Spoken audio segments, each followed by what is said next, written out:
Hey everyone, welcome to my channel. मुझे काफ़ी comments आ रहे थे रिवैल्यूएशन के रिगार्डिंग।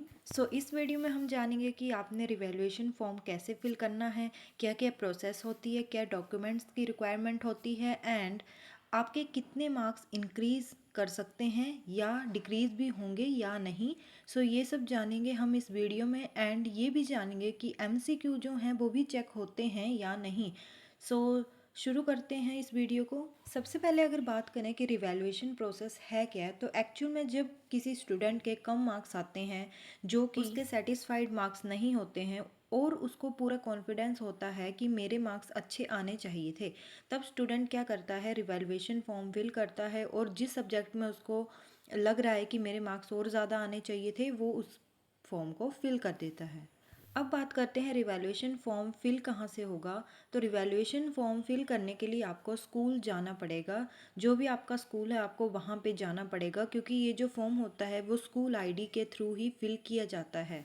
तो आपको रिवैल्यूएशन फॉर्म फिल करने के लिए स्कूल जाना है और कुछ डॉक्यूमेंट्स जो हैं वो भी आपने अपने साथ ले जाने हैं, जैसे कि आपका एडमिट कार्ड, मार्कशीट, और आपको उसके बाद पेमेंट जो है वो करनी है 1000 रुपीज़ पर सब्जेक्ट।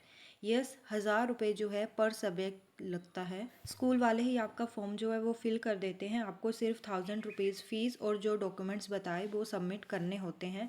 उसके बाद आपको वहाँ से पेमेंट रिसीट जो है वो लेके आनी है। ये सारी प्रोसेस जो ऑनलाइन मोड में ही होती है। अगर मैं बात करूँ लास्ट डेट की, तो लास्ट डेट है 30 मई। 30 मई जो है इसकी लास्ट डेट है। 1 जून से इसकी प्रोसेस जो है वो स्टार्ट हो जाती है और ये भी देखा गया है कि एचपी बोर्ड वाले इस डेट को एक्सटेंड भी कर देते हैं, लेकिन आपने 30 मई से पहले पहले इस काम को कर लेना है। अब कुछ बच्चे पूछ रहे थे कि रिवैल्यूएशन और रीचेकिंग में क्या डिफरेंस होता है। तो बच्चों, सिंपल सा डिफरेंस ये है कि रीचेकिंग में सिर्फ आपके मार्क्स जो हैं वो काउंट किए जाएंगे। मार्क्स अगर जैसे मान लो 81 है और काउंट करने के बाद 82 हुए, तो वो सिर्फ उतने होते हैं, वो चेकिंग नहीं करते हैं कि आपने कहाँ क्वेश्चन ठीक किया है, कहाँ गलत किया है, वो सिर्फ मार्क्स काउंट करते हैं। लेकिन अगर मैं बात करूँ रिवैल्यूएशन की, तो न्यू टीचर जो है वो इस पेपर को चेक करता है और उसके अकॉर्डिंग कितने मार्क्स आने चाहिए वो बताए जाते हैं। कुछ बच्चों के ये भी क्वेश्चंस थे कि एमसीक्यू भी चेक होते हैं या नहीं। तो इस बार जो है आपके एमसीक्यू ओएमआर शीट पे दिए गए थे। इट मीन्स कि वो मशीन ही चेक करती है। तो अगर आप रिवैल्यूएशन भरते हैं तो एमसीक्यू पार्ट जो था वो 16 मार्क्स जो थे आपके वो काउंट नहीं होंगे। उसके अलावा जो भी आपने रिटर्न वर्क लिखा है सिर्फ वही काउंट होगा। बाकी जो एमसीक्यू हैं वो मशीन के द्वारा ही चेक किए जाते हैं। अगर मैं बात करूं कि मार्क्स हमेशा इंक्रीज़ ही होते हैं, तो ऐसा नहीं है, क्योंकि न्यू टीचर अगर चेक करता है तो मे भी जिस टीचर ने पहले चेक किया उसकी मार्किंग जो वो थोड़ी लूज़ हो, लेकिन जो न्यू टीचर जो चेक करेगा, क्या पता उसकी जो मार्किंग है वो स्ट्रिक्ट हो जाए, तो आपके मार्क्स जो हैं वो कम भी हो सकते हैं। तो ऐसा नहीं है कि हर बार जो है मार्क्स इंक्रीज़ ही होंगे। अगर आप पूरे तरीके से कॉन्फिडेंस हैं कि आपके मार्क्स इंक्रीज़ ही होंगे, तब तो आप रिवैल्यूएशन भर सकते हो। लेकिन अगर आप कुछ भी आंसर बना के लिख आए हो और आपको लग रहा है कि क्या पता रिवैल्यूएशन भरने से मार्क्स इंक्रीज़ हो जाएंगे, तो ऐसा नहीं है। आपके मार्क्स जो हैं वो कम भी हो सकते हैं। अगर मैं बात करूँ रिज़ल्ट की, तो इसका रिज़ल्ट जो है जुलाई एंड में या फिर अगस्त के फर्स्ट वीक में आ जाता है। तो उसके बाद ही फिर आपकी मार्कशीट जो है वो आपको मिलेगी। लेकिन रिज़ल्ट जो है जुलाई एंड या फिर फर्स्ट वीक में आ जाता है। 1-2 तारीख तक जो है वो आपका रिज़ल्ट आ जाता है।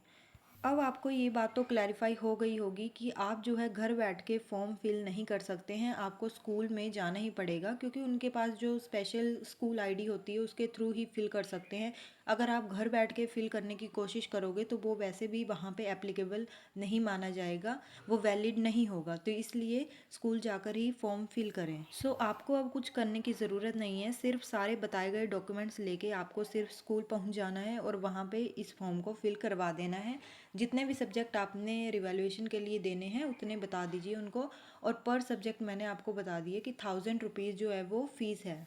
रिसेंटली कुछ कमेंट्स ये भी आ रहे थे कि जो बच्चे फेल हो चुके हैं क्या वो भी रिवैल्यूएशन भर सकते हैं। तो इसकी एक कंडीशन होती है कि आपके मार्क्स जो हैं वो 20% होने चाहिए। अगर आपके मार्क्स 20% हैं या उससे ज़्यादा हैं, तब ही आप रिवैल्यूएशन किसी पेपर की भर सकते हो। अगर आपके मार्क्स 20% से कम है तो आप रिवैल्यूएशन फॉर्म जो है वो फिल नहीं कर सकते हो। सो आपको जो है 20% मार्क्स उसमें आने ही चाहिए, उसके बाद ही आप फिल कर सकते हो, अदरवाइज़ नहीं कर सकते हो। सो आई होप आपके सारे क्वेश्चंस के आंसर आपको इस वीडियो में मिल गए होंगे। इसके अलावा अगर आपके कोई क्वेश्चन है तो जल्दी से कमेंट बॉक्स में लिख दीजिए, आपको उन क्वेश्चंस के आंसर भी मिल जाएंगे। इस सब के रिगार्डिंग सारी अपडेट्स के लिए मेरे चैनल को सब्सक्राइब कर लीजिए। So thank you so much, bye bye.